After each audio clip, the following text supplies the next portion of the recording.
US లో doctor గా స్థిరపడాలని అనుకుంటున్నారా? అయితే అతి తక్కువ ఖర్చుతో ఎడ్ప్లస్ తో సాకారం చేసుకోండి. మీరు చెప్తున్న కేసు అన్నదమ్ముల మధ్య విభేదాలు, ఒక రక్త సంబంధికుల మధ్యన వచ్చింది కాబట్టి చిన్న పొరపచ్చులు, మీరు కౌన్సిలింగ్ చేశారు, మారారు. కానీ కరుడుగట్టిన నేరస్తులు ఉంటారండి. అటువంటి వాళ్ళలో మీరు మీ చేతులు ఇంట్రాక్షన్ అయ్యి తర్వాత మీ వల్లే మారిన వాళ్ళు గుర్తున్నారా? ఉన్నారండి. ఒకటి లంగర్ హౌస్లో నేను హుమాయూన్ నగర్లో పోలీస్ స్టేషన్లో పనిచేసేటప్పుడు ఒక అతను చాలా నటోరియస్గా మర్డర్ చేశాడు. అంటే అతనికి పర్సనల్గా ఎనిమిటీ ఉంది. ఒక అమ్మాయిని ఏదో ఫ్రెండ్షిప్ లాగా ఉండి దాని తర్వాత ఇక్కడికి మనకి హైదరాబాద్ అంతా వాటర్ వస్తుంది. అది కొంచెం చెప్తే మీకు కూడా బాధ అనిపిస్తుంది. ఈ సాగర్ నుంచి మనకి వాటర్ వస్తుంది, ఉస్మాన్ సాగర్ నుంచి. ఆ కాండ్యూట్లో మధ్యలో ఒక ఓపెన్ చేసేసి ఆ 14 ఫీట్లు ఉంటుంది, అది నీళ్ళు వచ్చేది మనకి. మన ఫిల్టర్ బెడ్స్ అని ఉంది, ఆసిఫ్ నగర్ ఫిల్టర్ బెడ్స్ అని మనకి ఆర్మీ ఏరియాలో ఉంటుంది. ఆ ఏరియాలో అతను చిన్నగా అతను ప్రైవేట్ పార్ట్స్ కట్ చేసి ఒకసారి వేసాడు, కాళ్ళు కట్ చేసి ఒకసారి వేశారు. మనిషి చనిపోలేదు, తర్వాత చేతులు కట్ చేసి ఒకసారి వేసేసారు. తర్వాత లాస్ట్లో అతను చనిపోయిన తర్వాత కక్ష తీరక మన హెడ్ని ఒక బౌల్డర్ తోటి పగలగొట్టి దానిలో ఉన్న బ్రెయిన్ అంతా తీసి గోడలకు రాశాడు. తర్వాత వాటర్లంతా అది మిక్స్ చేశాడనమాట.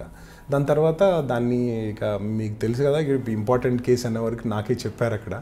సో వాడిని పట్టుకొచ్చిన తర్వాత చాలా ఇబ్బంది పెట్టాడు. దాని తర్వాత మళ్ళీ అతను చాలా ఇట్లా నేరం జరిగిన తర్వాత అంత కసి వాడి మీద కసి అంటే ఇతను ఫ్రెండ్ ఎవరైతే ఉన్నారో అతనికి ఫ్రెండ్గా మారింది.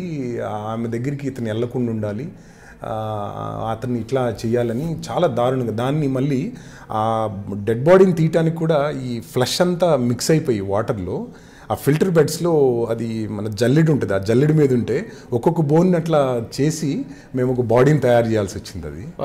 సో అంత నటరూప రాక్షసుడు కూడా, అంత మర్డర్ చేసిన వ్యక్తి కూడా అతను ఏ కారణం వల్ల చేస్తే ఇతని జీవితాన్ని ఎంత కోల్పోయాడు అనేటువంటి విషయాన్ని చాలా డీటెయిల్గా మళ్ళీ మాట్లాడితే మళ్ళీ తిరిగి వచ్చి మళ్ళీ మామూలు మనిషే అయ్యాడు. చాలా సంతోషంగా చాలా సందర్భాల్లో కలిశాడు. ఇప్పుడు కూడా చాలామంది రౌడీస్ వీళ్ళు సార్ నేను మంచిగా ఉన్నాను, హ్యాపీగా ఉన్నాను, బాగానే ఉన్నాను, నా పిల్లలు బాగా చదువుకుంటున్నారు, తర్వాత నేను మా అమ్మ నాన్న మంచిగా ఉన్నారు అని చెప్తున్నప్పుడు చాలా మంచిగా అనిపించింది. కాకపోతే ఏంటంటే అతను ఆవేశంలో చేసినటువంటి నేరాలు ఏవైతే ఉన్నాయో వాటిలో ఎక్కడ పొరపాటు జరిగిందనేటువంటి విషయాన్ని ఐడెంటిఫై చేసి వాళ్ళని కౌన్సిల్ చేసేవాళ్ళు ఎవరు దొరక్క, అంటే క్షణికావేశాలు ఇవన్నీ కూడా న్యాచురల్గా ఆల్మోస్ట్ చాలా నేరాలు క్షణికావేశాలతో ఉంటాయి. వీలైనంత వరకు ఈ మన లేడీస్ తోటి కానీ, తర్వాత ఆర్థికంగా కానీ, లేకపోతే ఈ ఆస్తుల పరంగా కానీ సెక్స్ లేదా డబ్బు ఉంటుంది అంతే. వాటిల్లో ఏంటంటే దీనికంటే అబౌవ్ నీ లైఫ్, తర్వాత నీకు చాలా ఫ్యూచర్ ఉంది. ఈ చిన్న వయసులోనే నీ ఇది కోల్పోతే మిగతా జీవితం అంతా నువ్వు ఒక బ్రాండ్గా అయిపోయి నిన్ను సొసైటీ వేరే రకంగా చూస్తారు అనేది కొంచెం టైం తీసుకుని ఒక పోలీస్ ఆఫీసర్ కనుక చెప్పగలిగితే నిజంగా మంచి సొసైటీ వస్తుంది. ఓకే, తర్వాత మీరు బేగం బజార్ నుంచి నెక్స్ట్ ఎక్కడికి వచ్చారండి? బేగం బజార్ తర్వాత మళ్ళీ చార్మినార్ వెళ్ళాను. చార్మినార్ తర్వాత మళ్ళీ ఎస్ఆర్ నగర్ పోలీస్ స్టేషన్ వచ్చాను. చార్మినార్ మీకు బాగా గుర్తుండిపోయే సంఘటన అదొకటే ఉన్నట్లుంది, అన్నదమ్ముల మధ్యన ఉందండి. దాంట్లో ఇంకొకటి మంచి కేసు పట్టుకున్నాం.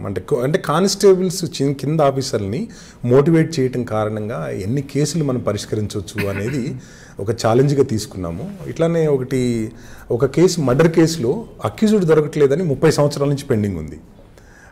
నా దగ్గర ఒక కానిస్టేబుల్ ఉండేవాడు మౌర్య అని, ఆయన్ని పిలిచి ఒకసారి మాట్లాడి, మౌర్య వీళ్ళందరూ మరి ఇంకా దొరకట్లేదని అంటున్నారు, మరి దీనిలో ఏదన్నా సాధించాలి మనం అని చెప్పి ఒక చిన్న ఆధారాలు తీసుకొని 30 సంవత్సరాల తర్వాత మర్డర్ చేసిన వ్యక్తిని కర్ణాటక నుంచి పట్టుకొచ్చిన. 30 సంవత్సరాల తర్వాత అతనికి సంబంధించి 30 సంవత్సరాల కింద అతని ఫోటో లేదు, ఏం లేదు, చిన్న ఆధారాలు. ఇందాక చెప్పాను కదా, ఒక చైన్లో ఉన్న ఒక్కొక్క పూస మనం యాడ్ చేసుకుంటేనే చైన్ అవుతుంది అనమాట.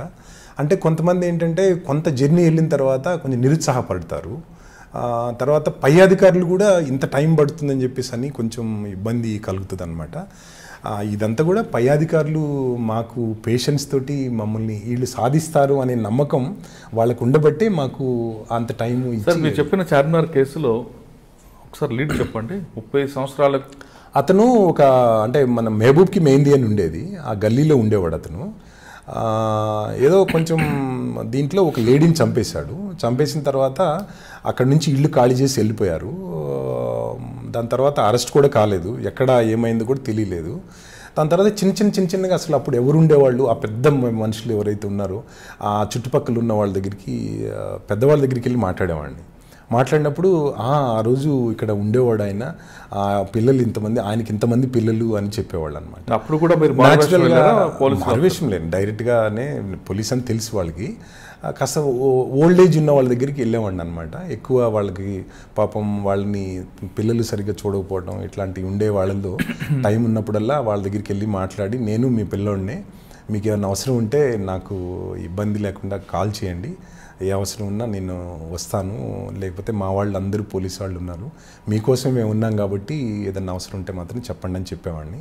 ఆ నమ్మకంతో వాళ్ళు ఏం చేసామంటే ఆయనకి ఇంతమంది పిల్లలు ఉండేవాళ్ళు, తర్వాత ఇంతమంది చెల్లెళ్ళు ఉండేవాళ్ళు, అంటే అందరూ ఒకటేసారి ఊర్లు ఇడిచిపెట్టి వెళ్ళిపోరు కదండి, ఒకళ్ళు ఇక్కడ ఉంటారు ఒకళ్ళు అక్కడ ఉంటారు, అట్లా చిన్న ఆధారాలతో మెల్లమెల్లగా కలెక్ట్ చేసుకుని పలానా చోట ఎక్కడో అది మన కర్ణాటకలో ఎక్కడో పనిచేస్తున్నాడు అని తెలిస్తే అక్కడికి వెళ్ళి నేను అన్ని చెప్పాను, నువ్వు పోలీసు వాళ్ళ దాకా వెళ్ళొద్దు, అక్కడికి వెళ్ళిన తర్వాత మనకేం పెద్ద ఇదేం లేదు, న్యాచురల్గా అక్కడ ఊర్లో వాళ్ళలాగా ఎవరితోనే ఫ్రెండ్షిప్ చేసుకుని ఇక్కడ నుంచి కొత్తగా వచ్చిన వాళ్ళు ఎవరున్నారు, కొంతకాలం క్రిందట వచ్చిన వాళ్ళు ఎవరున్నారు, అట్లా ఒక గైడెన్స్ లాగా ఉండేదన్నమాట.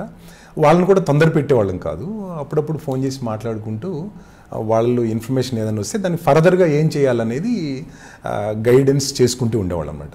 30 years తర్వాత అతను తీసుకొస్తే ఆల్మోస్ట్ 40 yearsలో అతను మర్డర్ చేశాడు, 30 yearsలో 70 years ఓల్డ్ అయ్యాడు ఆయన ఇప్పుడు నేను ఏం సార్ అది ఇది అని అంటే కూడా చట్టం ఎంతకాలం అయినా వదలదు, నువ్వు ఎప్పుడు నేరం చేసినా చట్టం నీ వెనకాల వస్తుంది, అది అందుకనే నేరం మాత్రం చేయకూడదు, నేరం చేసిన వాళ్ళు వదిలిపెట్టే ప్రశ్నే లేదు, ఇప్పుడు నువ్వు మంచోడు అయి ఉండొచ్చు బట్ నువ్వు నేరం అంత ముందు చేసావు కాబట్టి దానికి చట్ట ప్రకారంగా నిన్ను అరెస్ట్ చేయాలి. 30 సంవత్సరాల తర్వాత 30 సంవత్సరాల తర్వాత కేసుని మీరు బ్రేక్తో తీసుకొచ్చారు. ఆయన అప్పటికే 70 సంవత్సరాల ముసలోడు, చట్టం తన పని చేసుకుపోతుందని తీసుకొచ్చారు. కానీ మీ ఐఓ అంటే మీ పైన ఆఫీసర్ జూనియర్ వచ్చావు నువ్వేంట్రా కేసులు చేస్తున్నావు అని ఆయన ఏమైనా ఇబ్బంది పడలేదా? కొద్దిగా ఉంటుందండి, అంటే ఇప్పుడు దాంట్లో ఒక దశరథ్ అని రౌడీ షీటర్ ఉన్నాడు, అతను ఒక హెడ్ కానిస్టేబుల్ కొడుకు. చార్మినార్లో నేను పనిచేస్తున్నప్పుడు సీనియర్ ఆఫీసర్స్ ఈ సెక్టర్ వైజ్ ఉండేది అక్కడ, ఆ కన్సర్న్ సెక్టర్ ఎస్ఐ పట్టుకురాలేకపోతే అప్పుడు మన సార్ ఏసీపీ గారు నన్ను పిలిచి చెప్పారనమాట.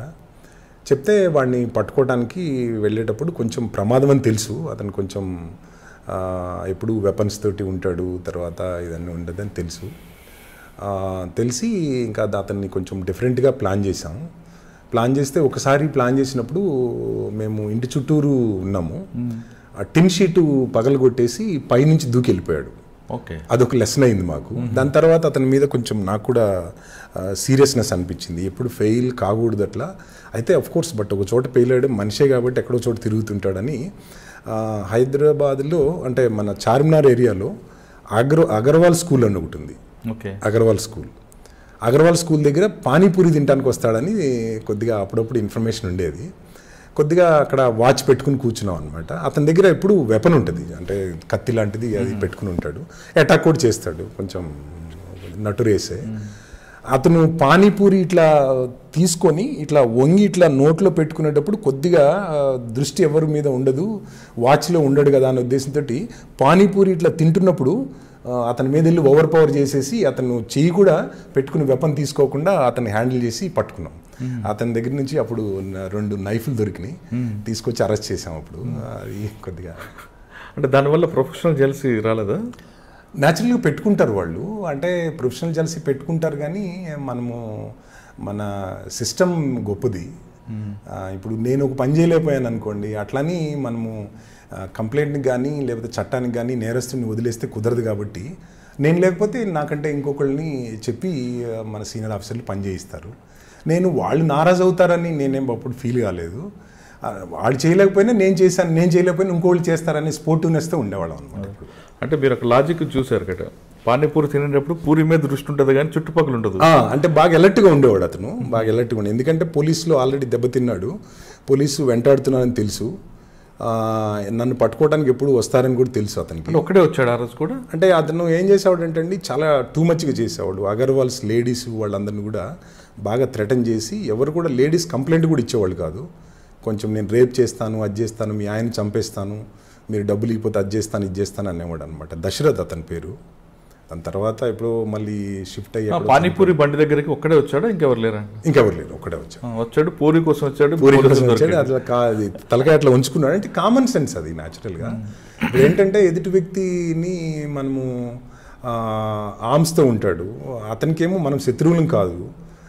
దాని కారణంగా నేను కానీ నా స్టాఫ్ కానీ ఇంజురీ అయితే మళ్ళీ అనవసరంగా చేయలేం కదా, అందుకని జాగ్రత్తలు అయితే తీసుకునేవాళ్ళం. అంటే మీరు ఇప్పుడు నెక్స్ట్ జనరేషన్కి ఏం చెప్తున్నారంటే, ఒక ఎక్విజర్ పట్టుకునేటప్పుడు కామన్ సెన్స్ యూజ్ చేయాలని చెప్తున్నారు.